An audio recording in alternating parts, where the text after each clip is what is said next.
their for getting their house under contract, Uh-huh. my client said to me, Elizabeth, you want to do anything. I didn't think it was gonna work. That's cool. And I'm like, well, first of all, it's not me, that's amazing, but thank you for trusting in this Right. process. She was super cynical from the minute I met her, Right. and the layers are being peeled back. But it's, you know, I would have never risked that if it wasn't for someone, an agent who I really trusted. Right. And That's- like, you know, the relationships are key. It is. And I explained that to the sellers as well, that I said, I'm interviewing the entire time through this process. When people show the property, how they set up the showing, how they communicate with me, how they follow up, how they send over their offer, how they back it up. How pleasant is this person to work with? What's their reputation? What, it's, to me, the agent is almost 99% of it. I used to say 50-50. I'd say it's like 99%. Just like mindset is so important. It's 99% of it. The agent's going to make or break the difference. And you can tell whether you're going to be able to solve things with them or not. I mean, true story on this one. Yeah. So one of the other offers we got, he was an out area using it, Uh-huh. and he started asking some questions that were really invasive, like, how did the guy die? He said, not in the home and there's natural causes. Thank you. And this. Beautiful. And then he tells me, my clients are gonna write, but I have to give them $5,000. And so it's either we write $5,000 under asking, or I have to give them $5,000. Excuse me? You're sharing this with me, why? Right. I said, well, it's not gonna come out of my client's pocket. Right.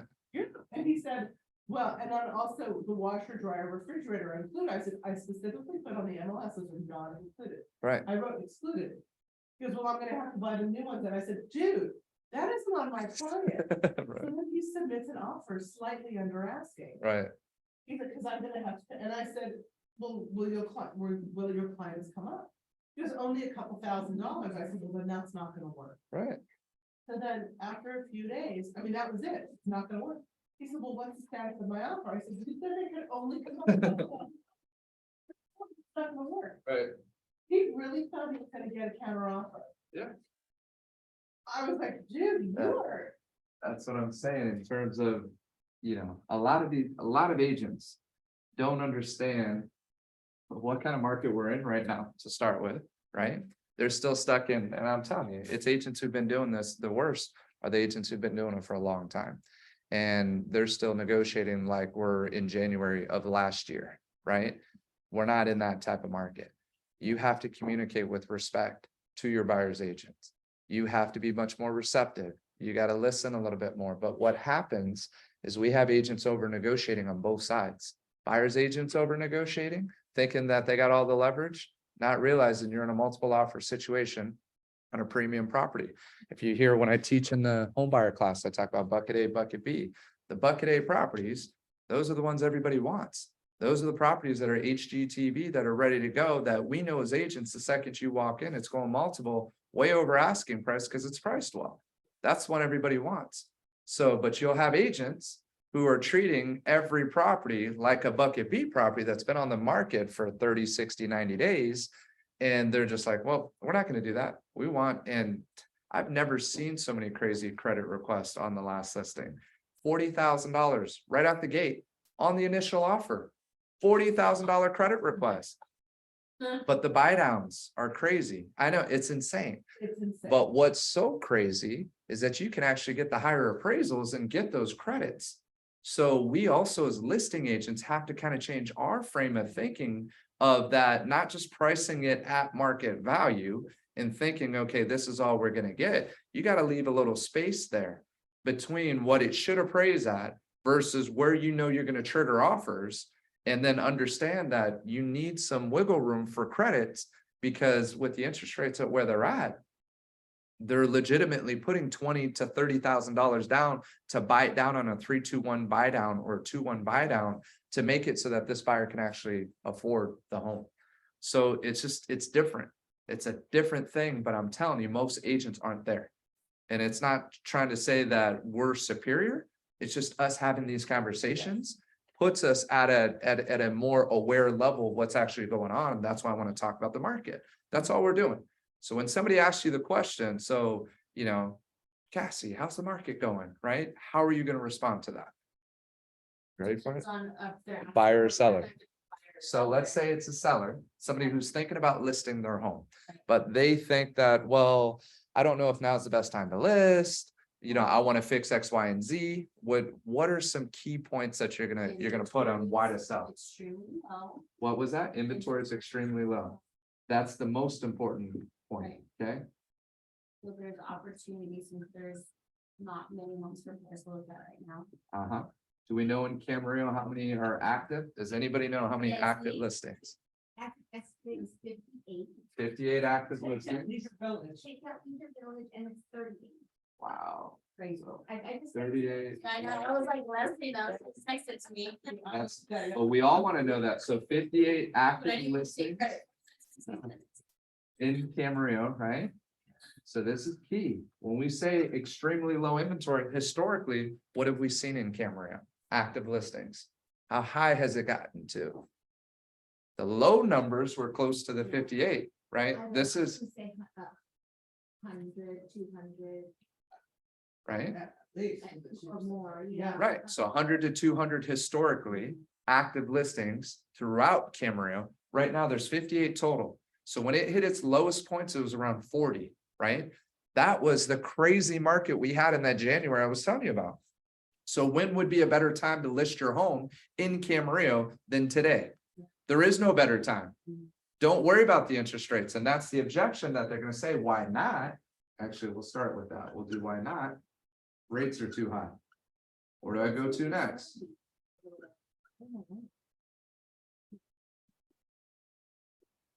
Where next?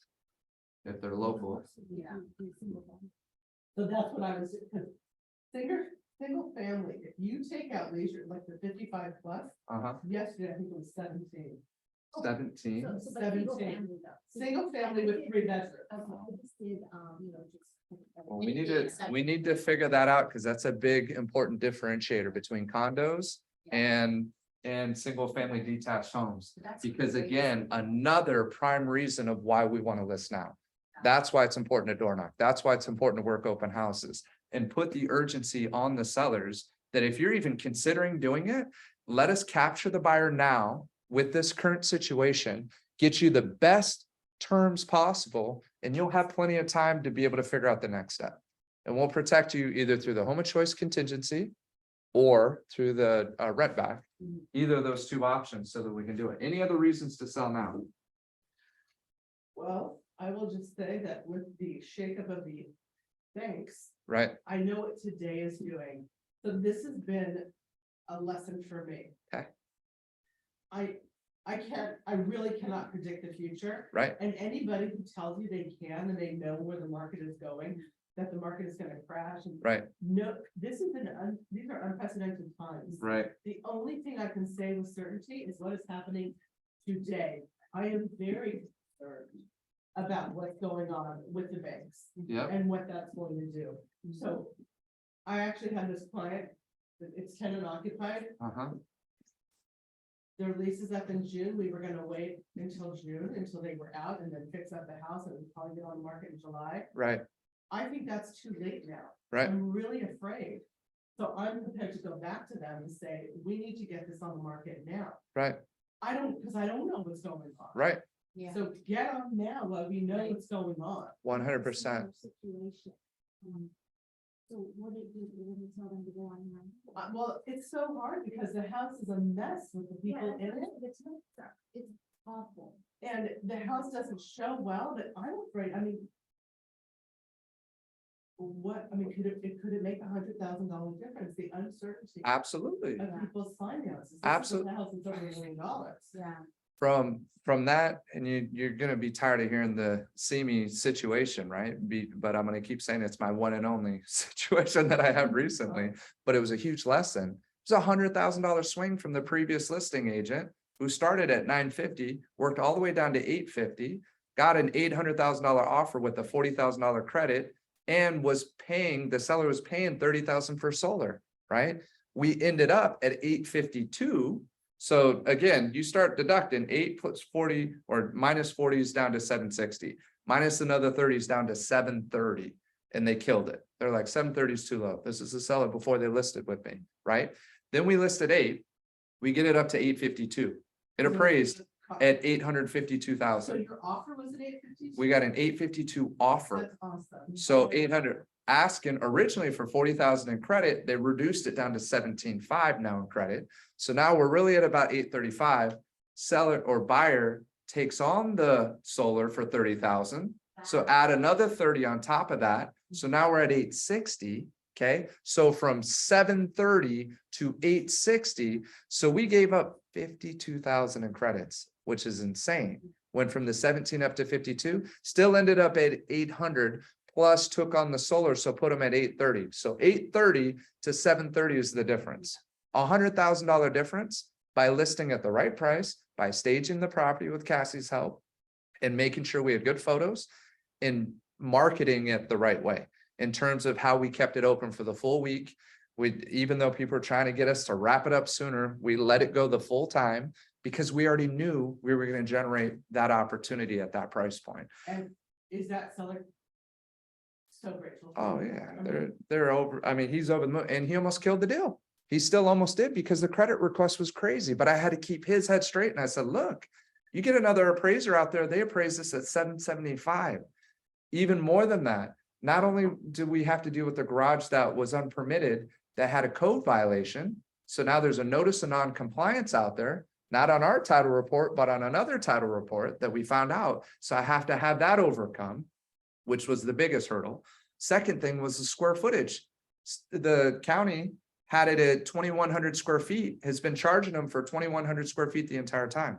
Appraiser comes out, 1,670. Shut the front door. Were they counting that unpermitted space? They counted it and they've been paying on the unpermitted space and charging him penalties and fines that he's had to pay. So all of this we had to overcome and keep this buyer happy and still keep the buyer in the game, but also keep my seller in the game. Because if my seller's ready to kill it, we start from scratch. Now I have to explain why it fell out of escrow. Now, instead of advertising 2,100, we're advertising 1,670 square feet, right? Even though it's got solar and had everything else. The crazy thing is it appraised at 852 with the lesser square footage, not even needing it Wow. because it's $1 million neighborhood. I hope your seller's gonna go back to the county and get his money back. We're gonna do what we can try to do. Right now, we're just trying to wrap it up. No, I know that, but still. It's been brutal. And then he paid 900 and then they tacked him for another 2,300 right after that. And he's just, and then the buyer tried to come back to us like, we're gonna pay that. And we're like, no, we gave you 52,000 in credits. Enjoy. Like, this is for you to take care of. I've never dealt, and I'm not proud to say that that's what happened. But when you take a step back, you look at the whole picture, the client did really well, still ended up really well. And I told them, and this is part of how I shared with them, I said, look, you got to understand, we need this buyer to feel like the buyer's winning.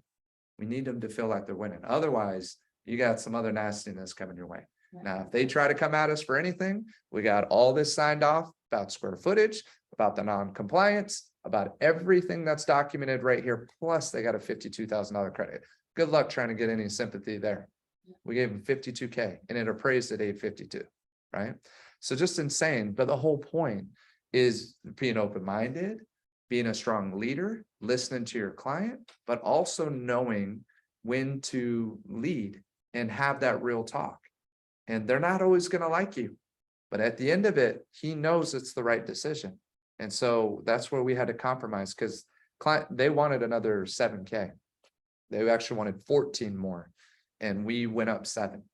And that's why I said, what's the best you feel? And he goes, let me call you back. He came back and he cut it in half. I said, all right, now it's on them. And that's why I left it. Then they tried to come back for the last 2 and it's like, no, we're done. You guys have gotten enough. And then he called back and said, all right, my client's good. We're going to move forward. So good. There's nothing else is happening. You know, we'll relist this property. So getting back to the important part. Yes.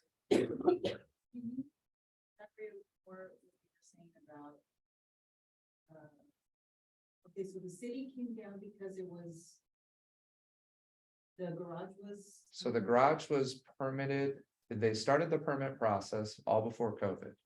And they were converting it to like, it's actually converted to an addition. Oh. So like another master suite, has its own full shower in there, has its own full bath, completely done garage. And it has a permit for that. They started it, but then COVID shut it down. Oh, gotcha. So we never officially got it, and then they put a code violation out on top of it. So he had penalties and fines that he had to pay. So he did pay that? He did, he paid it, and then they tried to come up with another, like, they didn't even. They didn't even justify it. They just said, all right, he owes another 2,100 because there's 4 liens, which we've never seen the liens. And there's, what was the last thing that it said? Undocumented hours or something like that, or uncharged hours by the county. I know, it made no sense. So then we asked him about the uncharged hours. He said, can you give us a breakdown? They said, after you pay it, then we'll give you the breakdown. For whatever the county was doing in terms of helping with this situation. It was seriously, and their agent said it, my client said it, they're like, this is like straight mafia. I mean, it was bad. He had to buy, pay for it, he paid all He paid originally, he didn't pay the final 2,000, but we had to overcome it. We just got full contingency removal yesterday. Just got it all wrapped up yesterday, but just one of the most craziest situations. So getting to what, it's actually what Elizabeth hit on, which is one of the most key important things that as you're really understanding the listing presentation. Remember when we talked about the market, I say where the market has been, where it's at, and where it's heading. The reason why I can take listings usually that day is because I overcome the objection of them procrastinating and thinking that it may be better in the future. So the better we all get as agents in saying exactly what Elizabeth said, I have no idea. Nobody knows what the future brings. Nobody knows. What we do know is what we see today. What we see today is this. Today, I believe, and I know we can get you this, right? If you follow my plan. Now, I can't promise you that a week from now. Can't promise you that a month from now. I can't promise you that when the banks collapse, or the interest rates just jump through the roof again, or, I mean, we've had, think of here in California, the fires, and I've said these things, and I've had sellers tell me like, oh, I don't believe the fires are going to come. I don't believe we need to worry about that. I'm not going to list because of these things. And I said, you don't need to. I'm telling you from experience that you wait too long and this happens. Now, all of a sudden, we can't sell the home. Because you thought we had all this time. Living in California, living in Ventura County, we've seen the craziest things happen. And all we know is what's going on today, period. That's it. So off these facts, and you show them the numbers, I know I can get you this today. And if that doesn't get them to get off the pot and do what they need to do, then they may not be the right clients because they're not going to follow your lead. So that's as you're interviewing them, you're seeing, are they going to follow your lead? And you need to lead them when you're at that right spot, and you have to start moving them. And if they resist, you need to decide, okay, is this somebody who I'm going to be willing to be committed to and in a relationship with for the next 6 months? Because it's a lot harder for us as listing agents to get out of these crappy situations than the other way around. As much as we want to be in these listing agreements and get these listing contracts, you get the wrong person, it's going to screw up your whole year. It's definitely going to screw up a quarter, and we can't afford that. We have to be protective of the people that we work with. So it's a certain level of conviction that's just so important. Can I just ask you, Yeah. so Leanne's client on Loma, so there's, I heard a grunt, So I have a mantra, be grateful for the clients you get and those you don't, and I really want to stress this, because to you, because I know you're so eager.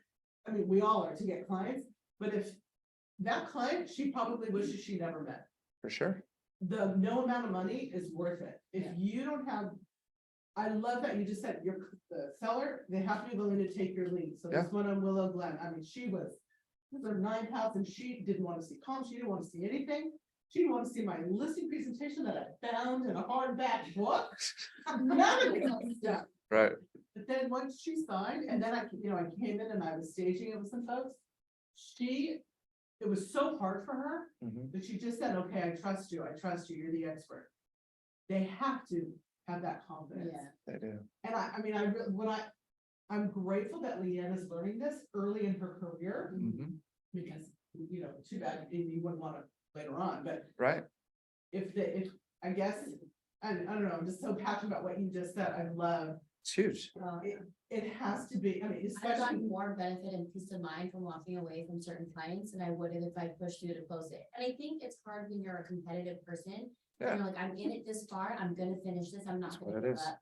But there is a point where you're like, you know what, my time is better worth spent on someone else that's receptive. Or putting my energy towards my own business versus trying to manage their chaos, like, it's not Manage their worth chaos. it. And buyers are the. They can be the worst. I actually had a buyer that I felt like they were really using me, they were from out of town, etc. I said to them, I'm gonna have to charge you $1,000 a day going forward whenever we go out. I will give you this money back once we close on a property. And the woman's like, well, we can afford that, by the way, he was a doctor making several $100,000 a year. But they weren't even sure they were gonna live here, and they wanted, anyway, they were such, there's an expression, you know, they were hozzers, total takers. And when I said $1,000 a day, and they said, well, we're not gonna do that, I said, well, then I'm not the agent for you anymore. I mean, this was going on for months and months. Yeah. and Right. months. You can cut them off, Yeah, Mhm. yeah. cut them off, but that has nothing to do with what you're talking about. No, it does. It's because we're talking on the buying side and the selling I'm side, just listing side. with you, I'm It is. feeling very protective. Well, because It like, is. especially in the beginning, you are so eager, like, you're just ready to take on anything, and no matter how big of a project it might seem, you're willing to do it, and sometimes your energy just gets sucked out on one person, one client, and you have to figure, like, make that decision for yourself if it's worth it. 'Cause it is hard, you don't wanna lose a deal or give up on an opportunity, but Yeah. other And times it's not worth it. so there's there's a lot of gray area, and there's two big principles that are being talked about right now, and all very important. So one is making sure that you're working with the right people, right? Because you got to protect your time, okay? The other thing, and I've seen this, I see as a flaw with many agents, is we pre-qualify to disqualify. And just remember that saying. What that means is, as you're trying to discover, you're looking for every reason not to work with somebody.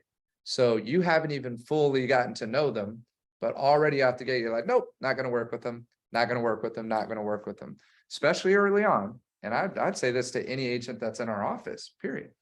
We come up with many reasons not to do business, and most of us aren't too busy to take the time to get to know somebody. So don't pre-qualify to disqualify, okay? That's on the flip side. Now, the key is if you spend enough time with them, and you have enough as much experience as you will get over time, we can see really quickly whether somebody's of the right cloth or not, right? The right character or quality of people that we want to spend our time with, because that's what we have to look at, because our time is our most precious commodity. So it's a back and forth. But early on, for all the agents, especially who are starting out, because I hear it, it's like, well, why am I wasting my time with this? I'm like, you're not wasting your time. What else do you have going on? Right. Show them 10, 20, 30 properties. Guess what you're going to learn through that? You're going to learn the inventory. You're going to learn everything that's out there. It's not just this client. It's not this person that you're going to help them get their house. It's what you're learning through that process. And now you work in open house and you've seen every home in Camarillo.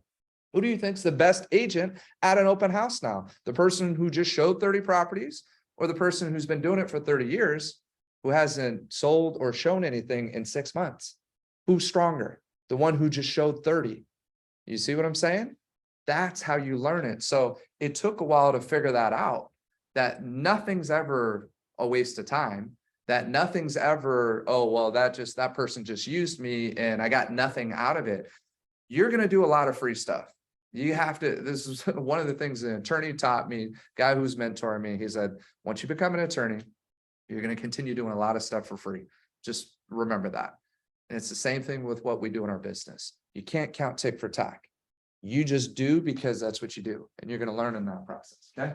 So I want to hit on a few more of these things here. So I copied, somebody actually posted it. I think it was from another office, but I want to put these numbers on because it still tells a good story.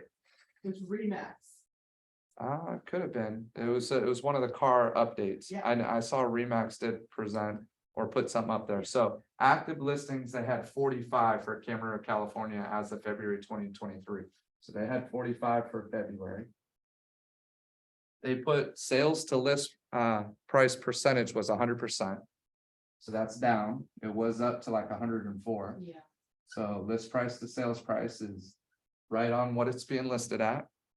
Percentage of active listings with reduced prices, 42.2.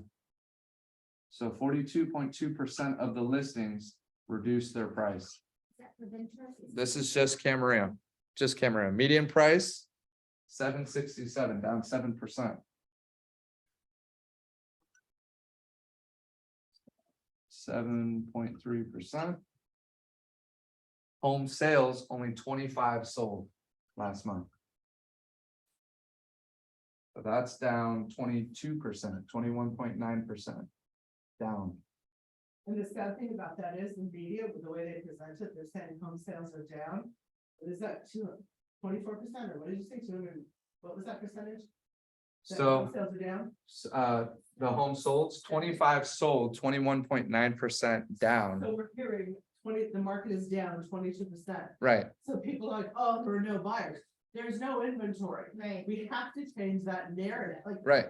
The media is a day late, a couple of months late on Way this late. anyway. Yeah. Yeah, no, it's really important. Then it says median days on market is 14, which it's median, not average. The average is a lot higher. I feel like sometimes median's more accurate than average. It though. can be, it Because can, you take away the extremes. right, So you don't have like the real lows and real highs, you're taking away the extremes, right, in the median versus. it does. taking Average is kind of taking into consideration. All the bad. Yeah. Yep, Yeah. that's a very good point. And it's, yeah, I'll put this back on the Does that count? Does that mean? median.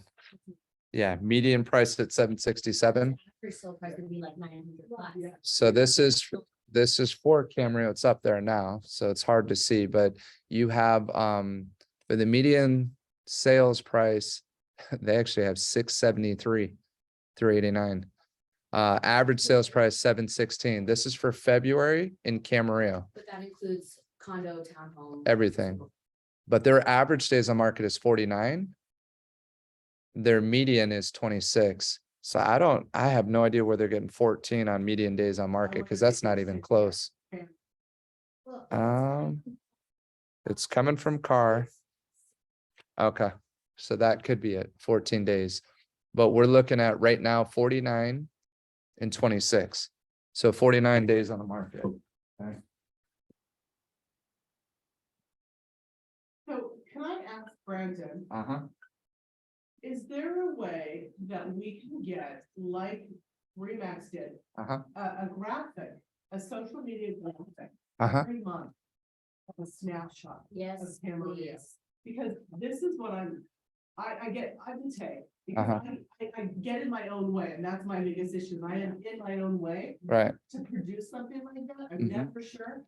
We get that on a regular basis. Yeah, I'll work on that. Cause I want the same thing. Right. Just a monthly snapshot, the market, because, and I'll create them on my own, Mm-hmm. not all the time. Right. Every once in a while, but I get nervous with these numbers on my own. I'd rather them come from car. or Right. something, So I try to go off of what their numbers are. Yeah. But it would be nice also for like the agents just to see that. And Uh-huh. have that snapshot that they can use and just for talking points. Right. So like, something that can, I don't know how Yeah, easily generated that would be, but I think it would be good.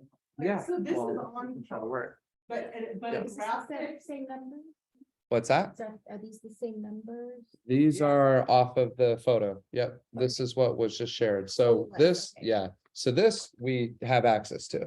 We Right. can already get this, but yeah, trying to get something specific, I'll work on with that. a little more info, Camarillo Right. and Ventura. Like, I'm gonna go, at first I'm like, okay, it's updated. Yeah. I'm gonna go put it on, because I looked for it a couple of days ago. Right.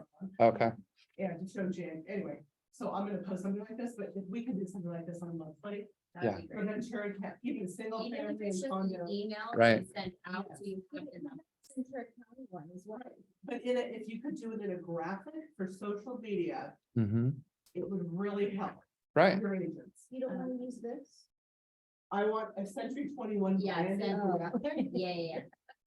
Does C21 Everest, you know, have Instagram?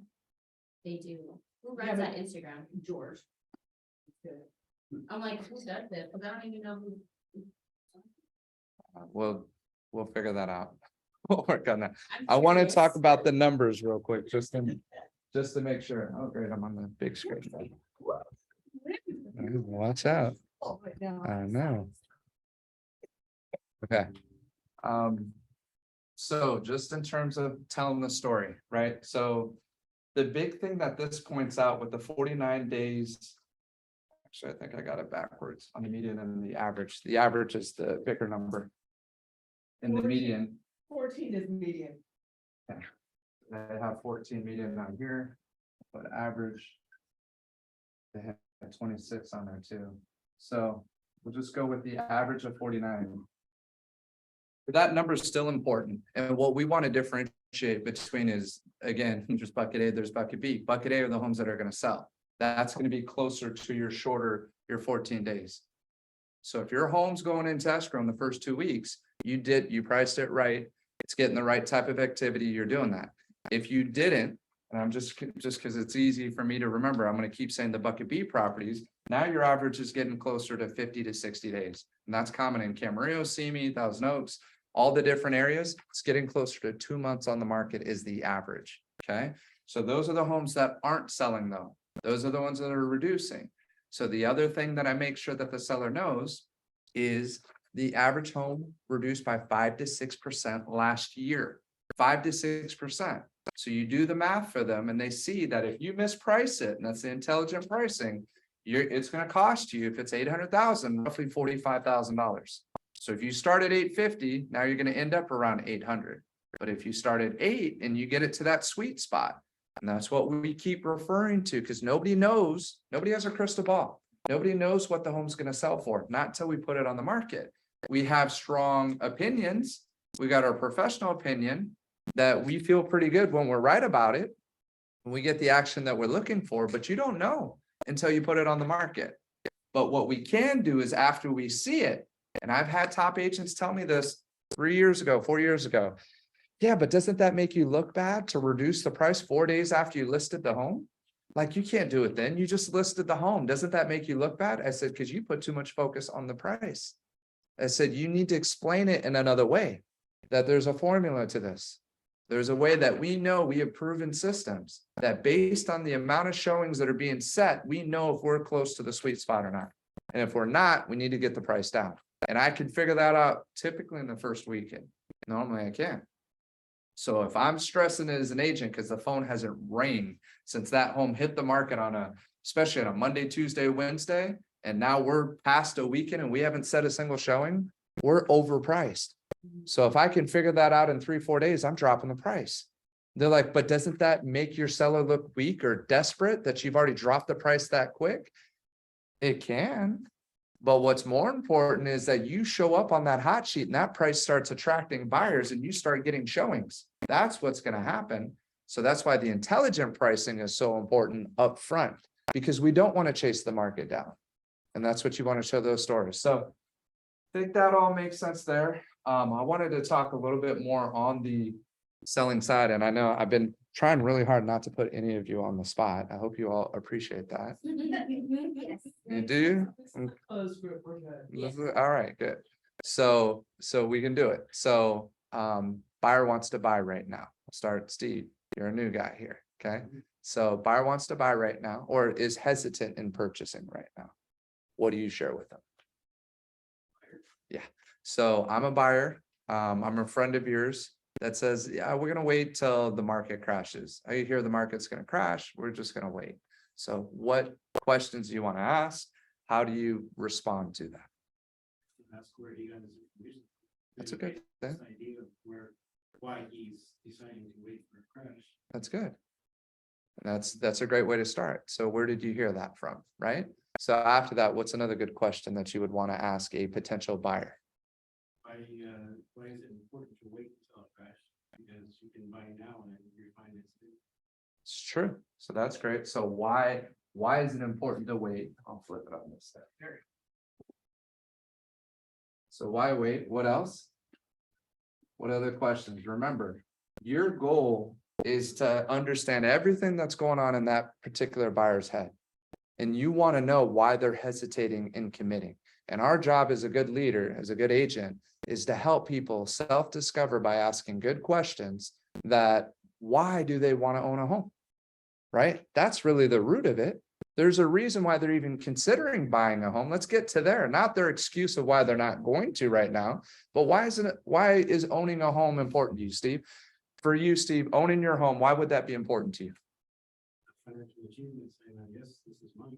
So it's yours, right? It's your piece of property. It's a financial achievement. What else does that do for you? Owning a home It gives my family stability.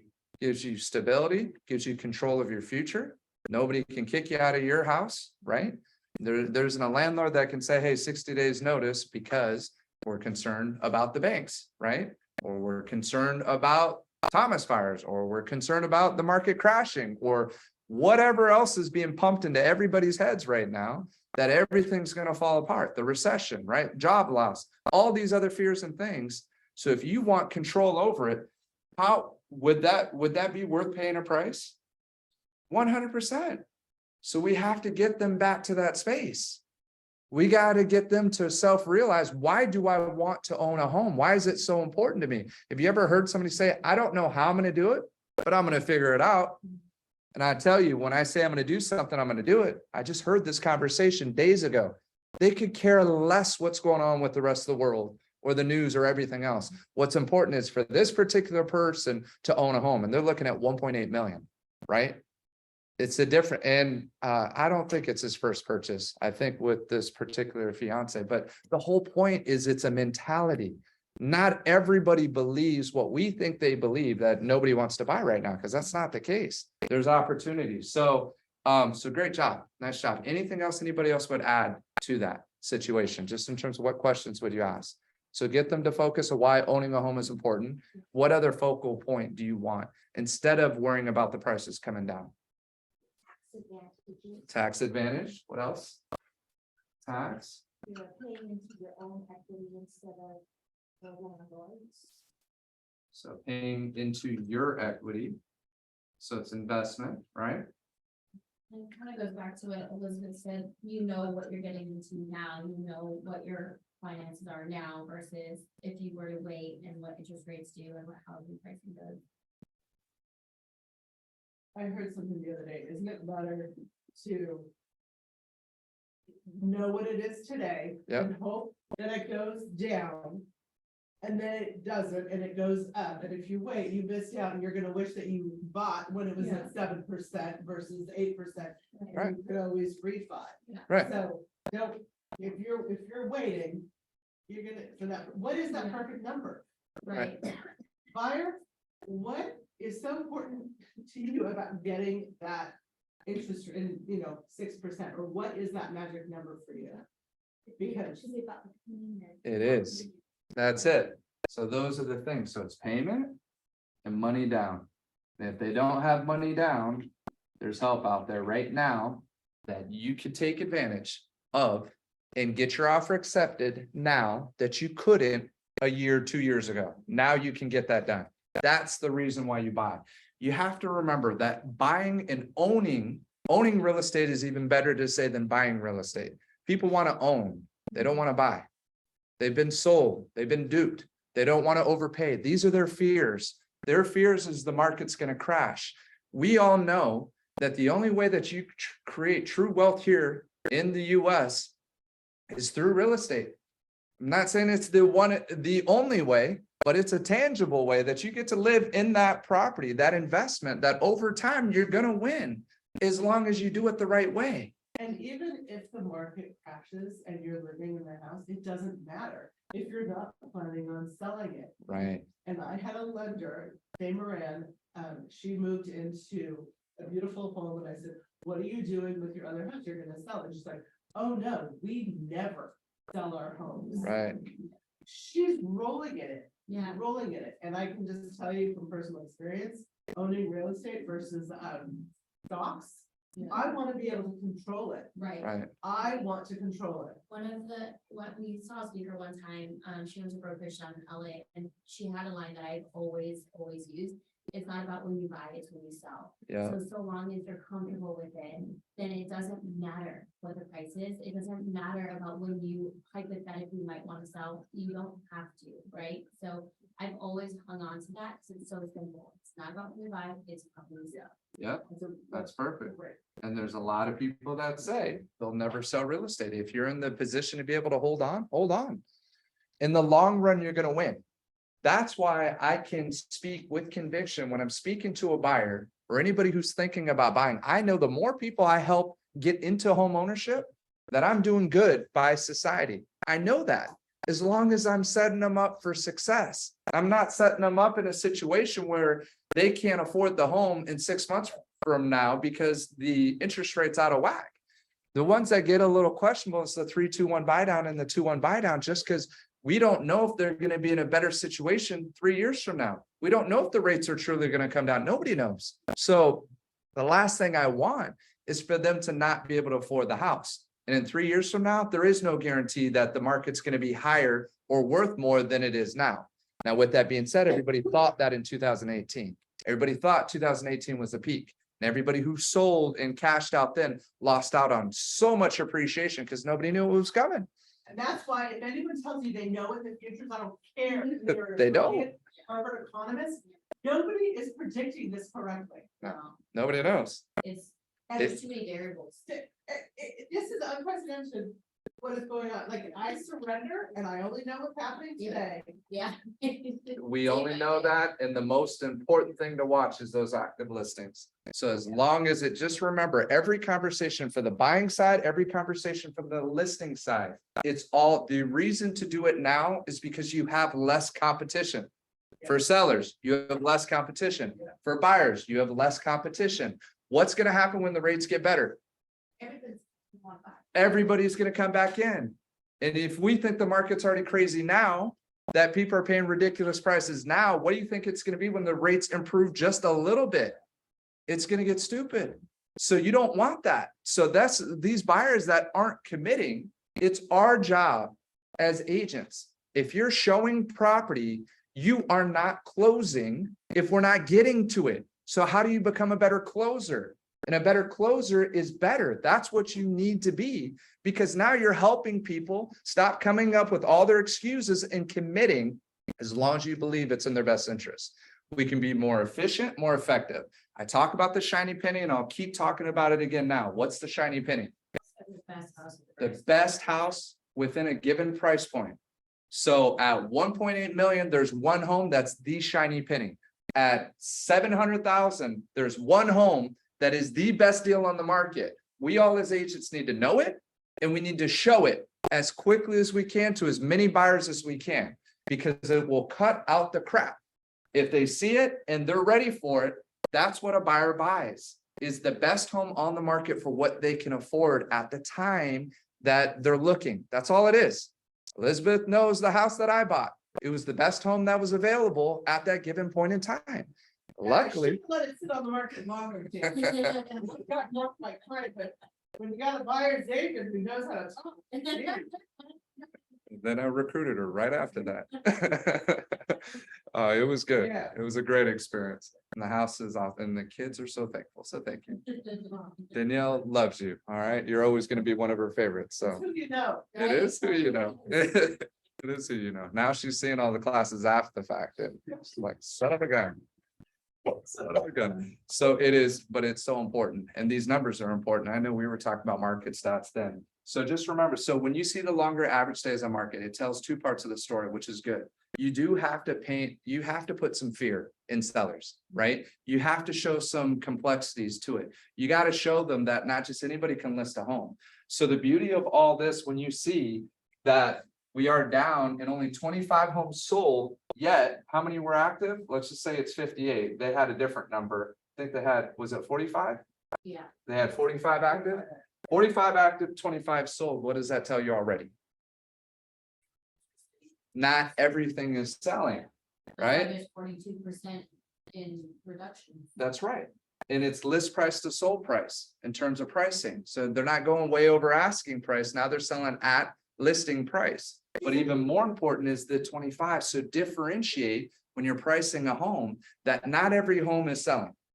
And the ones that are selling have the best agents who are advising their clients appropriately to price their home correctly. And if they intelligently price their home, they're getting the results. So this paints the picture very easy to help somebody price their home at the right price. And if it doesn't, we got to talk about it, because this is all the answers are right here in how you leverage these numbers. The other thing with the average days on market, typically, you don't reduce the price until you hit your average days on market. The challenge with that is we got so much crap in there right now that it's skewing the numbers. So your real number is that 14, somewhere between 14 and 26.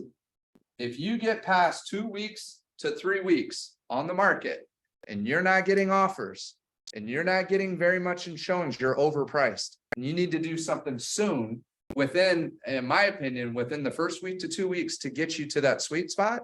Otherwise, you're going to miss that window. And now you've completely changed. What are the two different ways of negotiating? And it's easy in the counter offers. What are the two types of counters? Straight counter or seller multiple. So what were you saying? Multiple and single. Okay. You want to, everything you do in your marketing strategy is to get them to create a multiple offer situation with leverage. Even more than that, to get a backup offer. Okay. Because a lot of deals are falling out of escrow based on interest rates, based on not vetting our buyers strong enough up front, all different types of variables and reasons, not being able to overcome all the naysayers that are out there, all the people saying you're stupid, why are you buying a home right now, right? Why are you overpaying for this home? No, you actually overpaid it if you bought in January of last year. You paid 150 over asking price, over market value. Right now you're paying market value. Now is the time that you want to buy a home. Now is the time that you're able to get credits and repairs. Now you can get other things paid for by the seller that you normally wouldn't, right?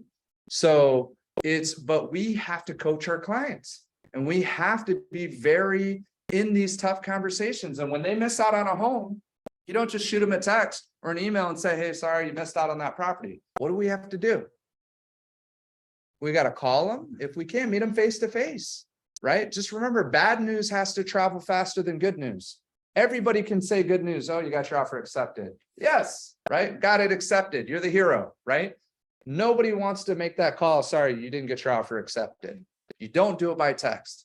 You call them up and use it as a coaching moment. The quicker that they learn from those situations, they typically have to lose 1 or 2 homes before they figure it out. And if you do it right, you coach them beforehand and you win the first, or at least come as close as you can. If I'm not winning, I'm typically top 2. That's not by accident. Okay. There's a method, there's a process in terms of how you do it. But it's not just in how you're speaking with the listing agent. That's only part of the puzzle. It's how you're speaking with your client. It's how you're discovering. There's no randomness here. This is all calculated. Okay. And the more that we do it in that way, you're going to see the results are just going to happen. It's going to get really easy to put it together. Yes. The 121. Oh, you were with us, I think, top agent once. Someone had asked that, like, what do you do when your client doesn't want to quit asking or continuously is kind of wasting their time? She said, I will allow them to write it, show them that we won't get it. And then I asked them, now are you willing to listen to what I have to say? And she's like, "Well, my client's still pretty happy with that." Okay. Yeah. You kind of need like those, I told you so long. Yeah. To allow them to check them. Because I'm It's not one, and Yeah. we were the lowest offer, but they fell in love with her love letter. All they asked for was 10 days rent back. That was it. And she said, no. We lost the letter, or we lost the offer. Yeah. Yeah. It's the same fun person, It's the same love. same situation. Lowest offer, he fell in love with her love letter, asked for 10 days rent back.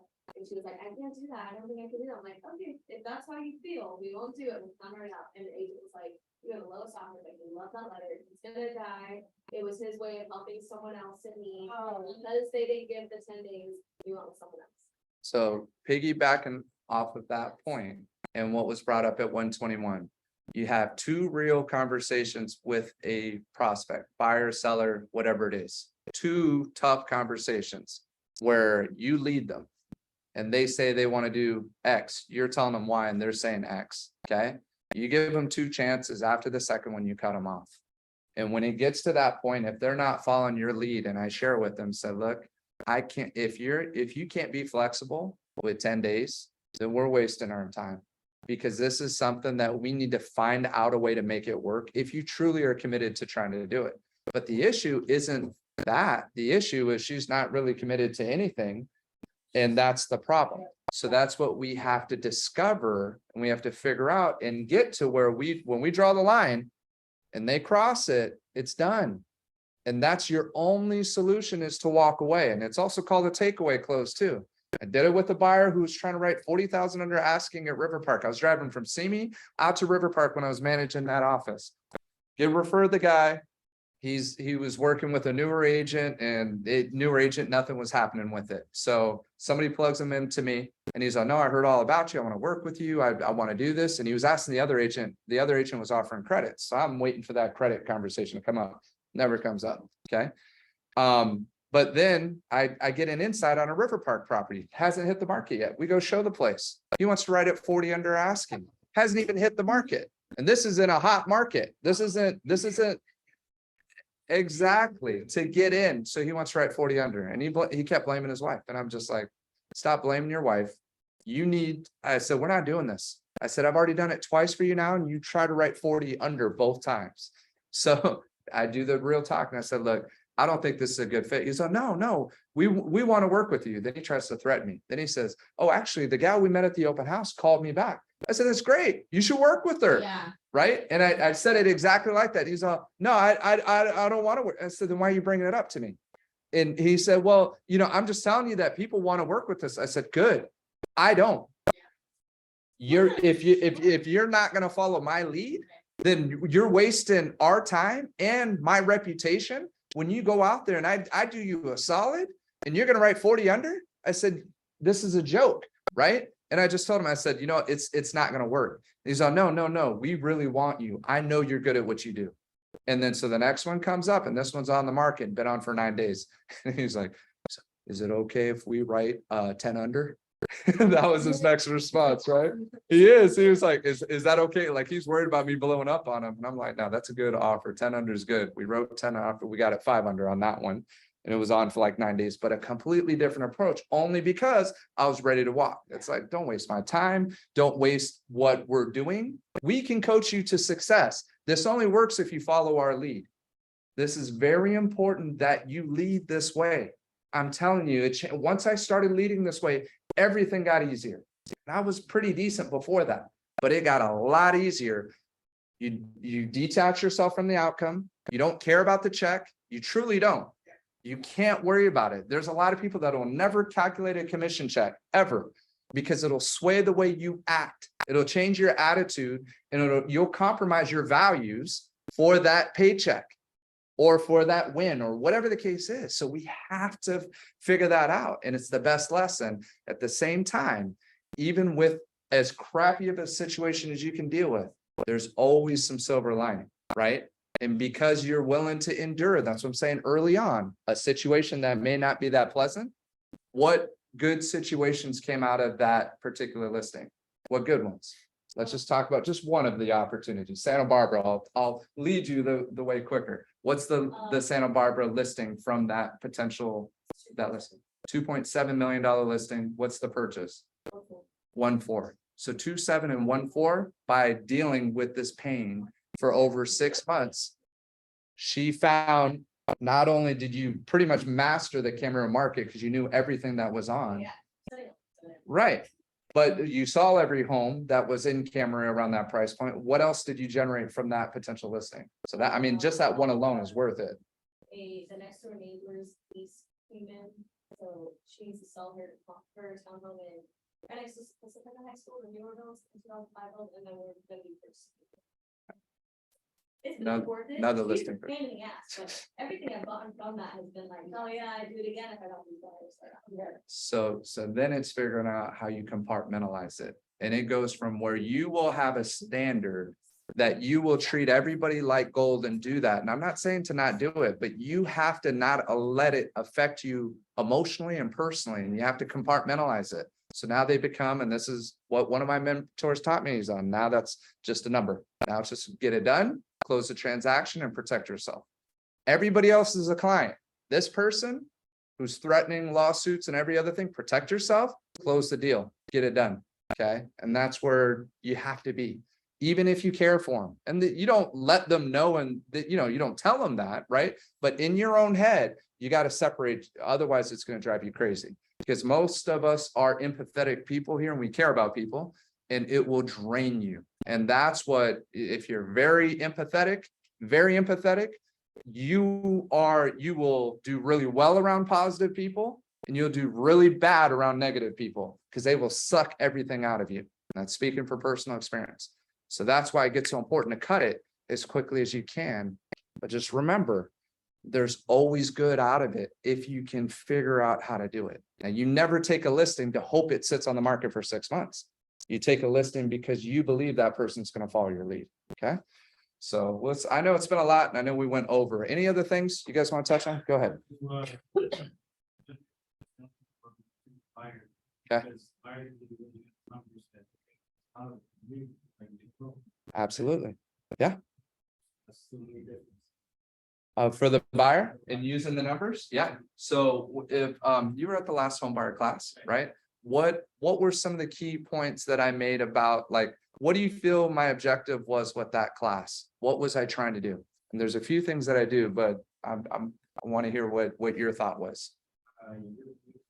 What I got out of the class is that you're teaching them that marketing how to buy, because when you're ready, not with like your mom said, oh, you can't buy it, it's a bad time. Right. Because your numbers, you show the graph down here. Right. And right here. Right. Back up here. Right. What you're trying to, when I got from them, they explained to them that you're never going to see that and Right. so why are you testing? Just trying to figure out what it is that they. So you hit on a few of them. So the one thing that I want to keep saying, because we have to do this even on the listing side, but especially on the buying side, you always have to inspire hope. Okay. You always have to give them hope. No matter what, whether they get their offer accepted or not, you have to keep their head in the game and keep them hopeful, keep them optimistic, keep them moving forward, because they're going to get knocked down in tougher markets. They're going to just keep getting their offer denied. The agents who can keep that hope going are the ones who are going to win. Okay. It's the same thing on the selling side, listing side. If you price it well and it's still sitting because of just timing or whatever it is, you got to give them hope. You have to give them hope and say, it's okay. I know our initial strategy didn't work, but look at the average for everybody else is 49 days. We're at day 23. Okay. Give them hope, be patient. And that's some of my best advice to sellers. It was a Newberry Park property.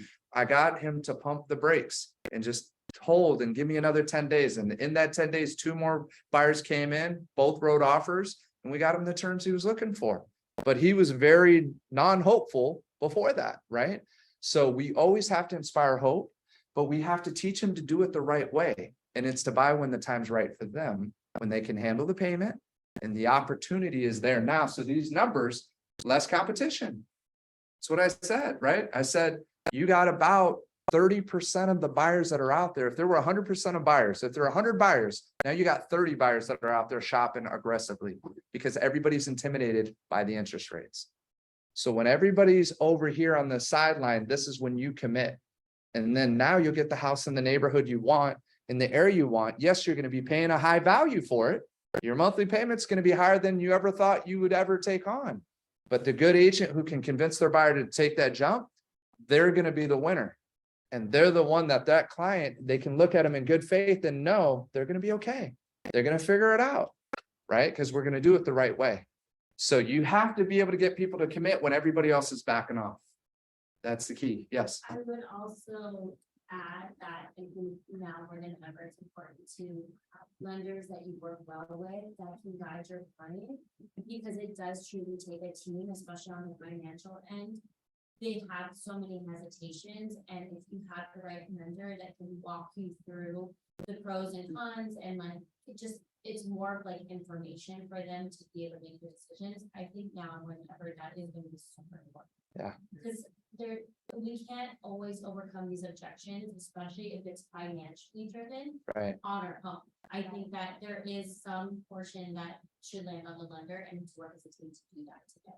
it is. It's absolutely. I mean, how- I can explain the finance. Exactly, It's right, way beyond my circle. right. Right. I'm also too nervous to step too far out. of Yeah. that, Yeah. You know, like. No, you- Defer. No, it's a great point, and it's also good to press. Like, you have to know as an agent when to press.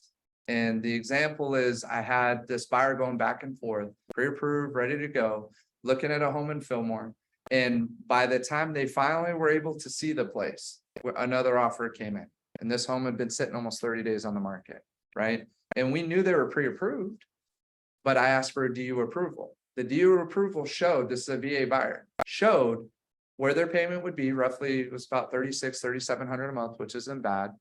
Everything included, but it also showed $22,000, which they had in their savings, having to be put down, right? And it wasn't communicated from the loan officer that that was what was going to be required. So as I'm explaining it to her and we're having this financial conversation, she's like, well, wait a minute, where's this 22K coming from? I don't have it. Yet she has it in her savings, but not in her head to spend. She's VA. She's thinking she's going to do 100% financing. Whole point is, because I'm already doing things, they hadn't even seen the place yet. They haven't even shown it. I already knew it was the one though. I knew it's the shiny penny. I know it's, you're either going to put up or shut up at this point, right? I'm in Orlando doing this, having this conversation and speaking to them, whether text or phone conversations. But when it came down to actually doing it, before I showed them the place, we have all the numbers figured out. That's key. So when you have leverage, leverage is something that they want. That's that task tension relationship. The trust is there. Now it's task tension. Now there's something that they want. So now I know when I can press, even though they may get completely discouraged. I'm okay with that. Don't waste my time, right? If you don't, and I still want to help them, but then I had to find out a little bit more. And then I found out speaking to the loan officer, because the rates were high, because the cost was high, she was going to have to pay more money at that point in time. He said, wait till after Friday, and the rates actually dropped. But all this happened because I'm going full force before the first showing. We hadn't even shown one property yet. So I wanted to explain that this is what helps with the efficiency. This is what makes you more effective. And then when you go see the place, they know how much money is out of pocket. They know exactly what their monthly payment is. Those are the two numbers. What's your total cash to close? What's your monthly payment? If you can handle both of those, now when we see the place, we know it fits the payment. We know they like it. It's done. We got it all there. I'm not doing it after the fact. Go ahead. Is there a formula for tax savings? Because I think that's what a lot of buyers forget. They're always Right. looking at that monthly payment. But what is, I don't know if there's a formula. There is, I know roughly speaking, at around 800,000, it's about $600 a month. That's just roughly speaking. So it's about 600 a month savings at 800K. And this is just the last time I spoke to a loan officer about that, but always ask, Yeah. get a ballpark, Yeah, just to get that rough number, because that is important. Because that's huge, because now if they say they pay 3,600 a month in rent, but their mortgage 4,200 is too much, they're not realizing it's the same. Yeah. Even though they're making a mortgage payment of 42, it's the same as them paying rent at 36, because they're getting the write-off, the $600 a month difference, okay? But that's huge, and that also helps increase somebody's ability to want to take on more.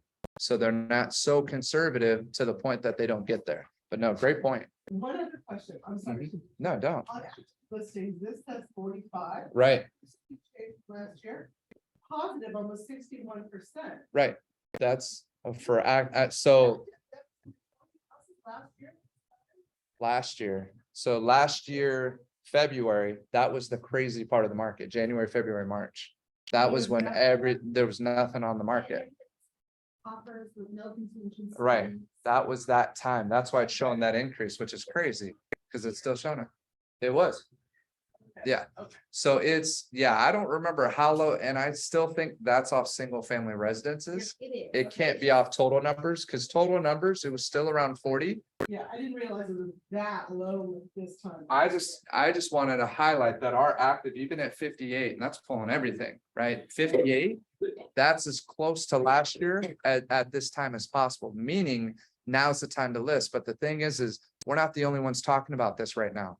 Other brokerages should be as well. And as they're figuring this out, as soon as they all figure it out, they start acting. The smart ones do start acting sooner. You're going to see listings start popping up. It's already happening. It's getting easier to take a listing right now. It is. People are more willing to do it. So now's the time to have those conversations. Okay, so let's all take a listing this week. Everybody gonna take one? Find one this week? You got one, Elizabeth? All right, let's do it. Anything else? We good? Ready to wrap it up? I know we went longer, but hopefully this was good. Cool. Awesome. I'm glad. Well, we'll keep practicing this. So I think these role plays